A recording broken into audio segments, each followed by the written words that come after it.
Joining me now is John Brennan, the former director of CIA. He's now NBC's senior national security and intelligence analyst, and I can't think of a better person to talk to today. It's well known that you were a former station chief in Saudi. You know the Saudis well.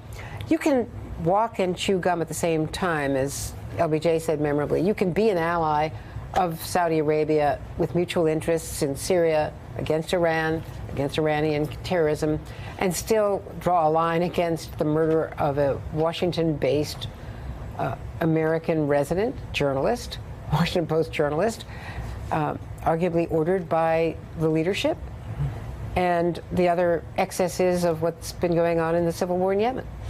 Yes, Andrea, I don't think anybody on either side of the aisle in Congress is arguing to destroy the U.S.-Saudi strategic relationship, which is strong. But as you point out, there's a difference between preserving that relationship and holding the Crown Prince, Mohammed bin Salman, to account for what, by all accounts, is his involvement in the murder of Jamal Khashoggi.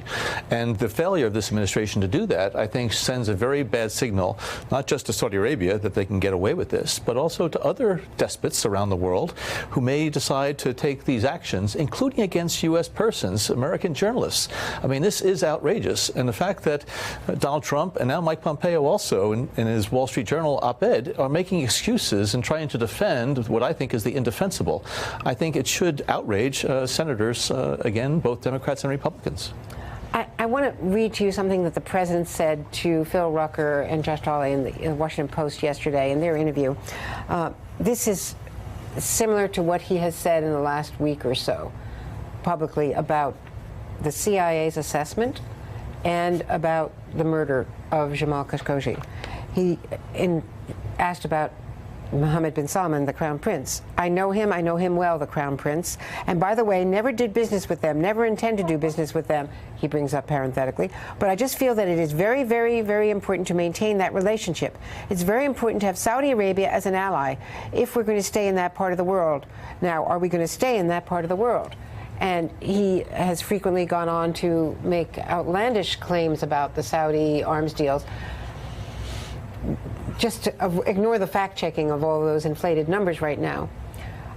Why is he so, and what is the effect, I should say, of what the president is doing in questioning the analysis, in questioning the Crown Prince's role, and then, brushing it off? Well, I think this is very typical of Donald Trump, that he will disparage any type of assessment or analysis, whether it be MBS's, Mohammed bin Salman's involvement in the killing of Jamal Khashoggi, or whether it was Russian interference in the election. Anything that does not comport with his pursuit of his own agenda and politics. And unfortunately, they have a relationship now with Mohammed bin Salman that they're trying to preserve. And I think it's going to be to the detriment of the U.S.-Saudi relationship over time.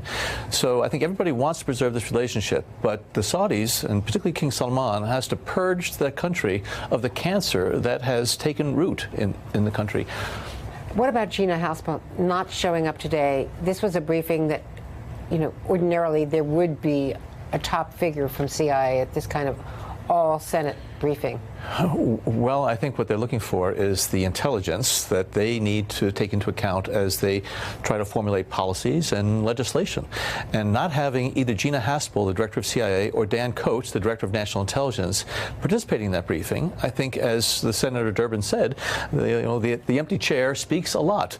And whether or not that was a direction on the part of Donald Trump himself or some other person like John Bolton, Gina's absence and Dan Coats' absence is noticeable, and I think it just demonstrates that this administration does not want the intelligence to come out, and that's why I think the intelligence committees should demand that the CIA assessment be declassified and publicly released so all can see.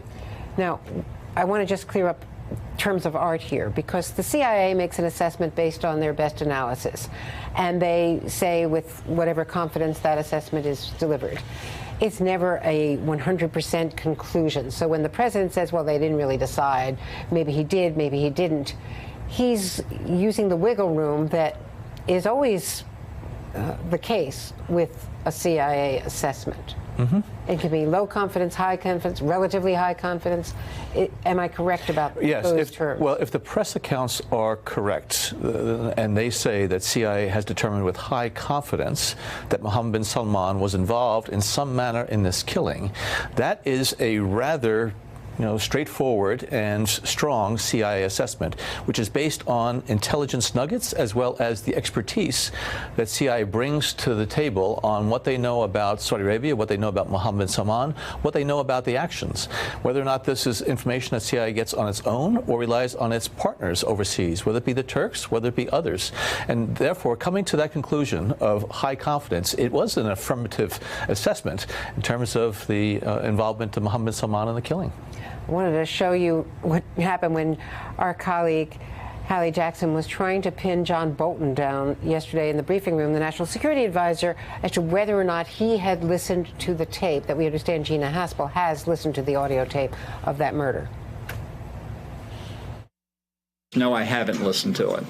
And I guess I should ask you, why do you think I should? What do you think I'll learn from it? Well, you're the National Security Advisor. You might have access to that sort of intelligence. Yeah. How many in this room speak Arabic? You have access to an interpreter? Well, you want me to listen to it? What am I going to learn from? I mean, if they were speaking Korean, I wouldn't learn any more from it either. The interpreter would be able to tell you what's going on. Then I can read a transcript, too. Okay, so you don't think it's important to hear that as the National Security Advisor? I'm just trying to make the point that everybody who says, why don't you listen to the tape, unless you speak Arabic, what are you going to get from it? You were a counterterror advisor in the NSC to the president before you were a CIA director. What do you say to a national security advisor not wanting to listen to that audio tape, whether or not it's in Arabic? There's a lot you can get from a tape of somebody being murdered and dismembered. Well, I've been asked before about whether a president should listen to the raw intelligence, and I said I don't think there's a real need for a president to do that. I don't think President Obama did things like that. I don't think it's necessary that Donald Trump did it. But the National Security Advisor, the director of CIA, and Gina Haspel doesn't speak Arabic either, but she listened to it. She listened to it with Arabic translators at her side, according to the press reports. And so John Bolton, in order to understand exactly the horrific nature of that murder, I think this is the person that Donald Trump turns to find out exactly what went on. And between Gina Haspel and John Bolton, I think giving him a sense of just how awful this act was that was directed apparently by Mohammed bin Salman, I think it's something that the National Security Advisor should have done. Now, Mohammed bin Salman arrived in Argentina in advance of the G20. The president's going to be going down there.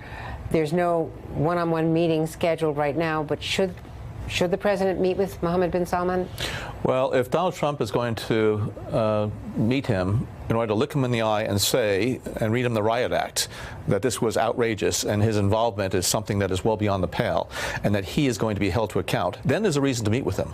But I think the chances of that happening in terms of Donald Trump saying that are fairly remote.